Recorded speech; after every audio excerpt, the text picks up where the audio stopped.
ისნის ავტონაწილების ბაზრობას გაქრობა ემუქრება სააქციო საზოგადოება რეალ ინვესტი აღნიშნულ ტერიტორიაზე ურბანულ პროექტის განხორციელებას გეგმავს, რაშიც იგულისხმება, რომ კონკრეტულ ადგილზე, რომელიც 17.5 ჰექტარი არის და მდებარეობს ქეთევან-წამებულის 71 ნომერში, ეგრეთ წოდებულ ისნის დაშლილებში იგეგმება საცხოვრებელი სივრცეების აშენება, ასევე საოფისე სივრცეების და როგორც დოკუმენტებში ნათქვამია, ასევე იგეგმება საგანმანათლებლო და გასართობის სივრცეების აშენებაც.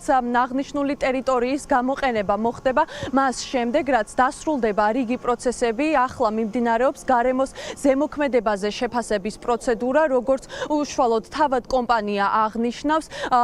დოკუმენტაცია იმასთან დაკავშირებით, რომ აქ უნდა აშენდეს ურბანული ქალაქი, ჯერჯერობით დამტკიცებული არ არის, თუმცა ამ ეტაპზე მიმდინარეობს სამშენებლო განვითარების მიზნით განაშენიანების რეგულირების გეგმარებითი დავალების პროცედურა, რომელიც თბილისის მერის შესაბამის უფლებამოსილ ორგანოში არის წარდგენილი. ბუნებრივია, ამის შედეგად ჩნდება კითხვები თუ რა ბედი ეწევა იმ ადამიანებს, რომლებიც ამ ტერიტორიაზე ეგრეთ წოდებულ ისნის დაშლილებში მუშაობენ, ის ადამიანები, რომლებიც წლებია უკვე ამ ტერიტორიას იჯარით იკავებენ და მათ საქმიანობას ახორციელებენ. ბუნებრივია, ჩვენ დავინტერესდით იმის შესახებაც თუ რა ინფორმაცია აქვთ ამ ადამიანებს, გავესაუბრეთ და როგორც ჩანს, იქ მომუშავე პირებს არანაირი ინფორმაცია ზუსტი და კონკრეტული თუ რა შეიძლება და რა ბედი შეიძლება მათ ეწიოთ არ აქვთ. მათ იციან, რომ უბრალოდ შესაძლოა, რომ აქ დაიწყოს მშენებლობა, თუმცა როდის, რა მიზნით არ აქვთ, ასევე არ აქვთ ინფორმაცია თუ რა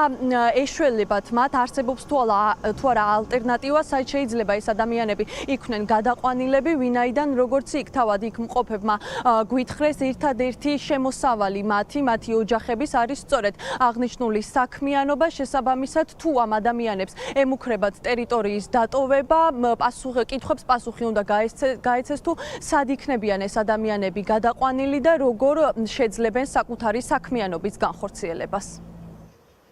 ინტერნეტში, Facebook-ში დაციდო, გავიგეთ, რომ მშენებლობა მიდის აქ და ჩვენთვის ჯერჯერობით არავინ არ მოსულა პირადად ვინმეს რო თქვა, რომ აქ მშენებლობა დრო მოგცენ, დაცალეთ, წადით და საწავიდეთ, ჯერჯერობით არ ვიცით არაფერი, იმიტომ რომ არ არის გამოყოფილი ადგილი ისეთი, რომ გამოიყოს ადგილი რაღაცა მთავრობა იქნება თუ ვინმე გამოყოს, დიდი სიამოვნებით გადავალთ, იმიტომ რომ ათასობით ოჯახი გვიდგას უკან და ათასობით ფული გვაქვს ჩადებული აქ და რა გავაკეთოთ, როგორ გავაკეთოთ, რა იქნება, ჯერჯერობით არაფერი არ ვიცით სამწუხაროდ. Ქვეს რომ მოვალ დაგაჯარიმებთო პირველიდან. რატო უნდა დაგვაჯარიმან? ჩვენ აქ გადასახადს ვიხდით, პრობლემა არ არის. მუშაობთ და თუ მაინც და მაინც აქედან გადატანა უნდათ ბაზრისა, გადაგვიყვანონ ლილოსკენ, სადმე ადგილებზე მეტი რა არის. განა მარტო ჩემზეა ლაპარაკი. ეს ხალხი ხო ცოდუა, გახედეთ რამდენი ხალხია. ისედაც მუშაობა არ არის. თვითონ ჯერ უნდა მოგხედონ, ადგილი გამოგვიყვან. გადავიდეთ და მე აქ რაც გინდა ის გააკეთონ, ვისიც არის. ეხლა ჩვენ ვერსად ვერ წავალთ, ვერავინ ვერსად ვერ წავა. რა ვიცი, რა უნდა გავაკეთოთ, არ ვიცი. ალბათ 1-40% ოჯახს არჩენს ამ საქმეს. კონკრეტულად არავინ არაფერი არ იცის, მაგრამ რაღაცა მიზნები რო არის მაქეთ მის მიდის ეგ ვიცით. მუშაობს მე მგონი ყველაზე მეტი ადამიანი ამ ბაზრობაზე. ყველაზე დიდი ეს არის ეს ბაზრობა. ჯერ ალტერნატივას ვერ ხედავ ვერაფერს და ჯერ არავის არაფერი არ უთქვია. უცებ რომ მოგთხოვონ შარში ვართ ყველანი, რავი. თქვენ როგორ ფიქრობთ, ეგრე არ არის? უმუშევარი რო დარჩები ადამიანი. ალტერნატივა ხო უნდა იყოს სადმე კონკრეტულად რაღაც.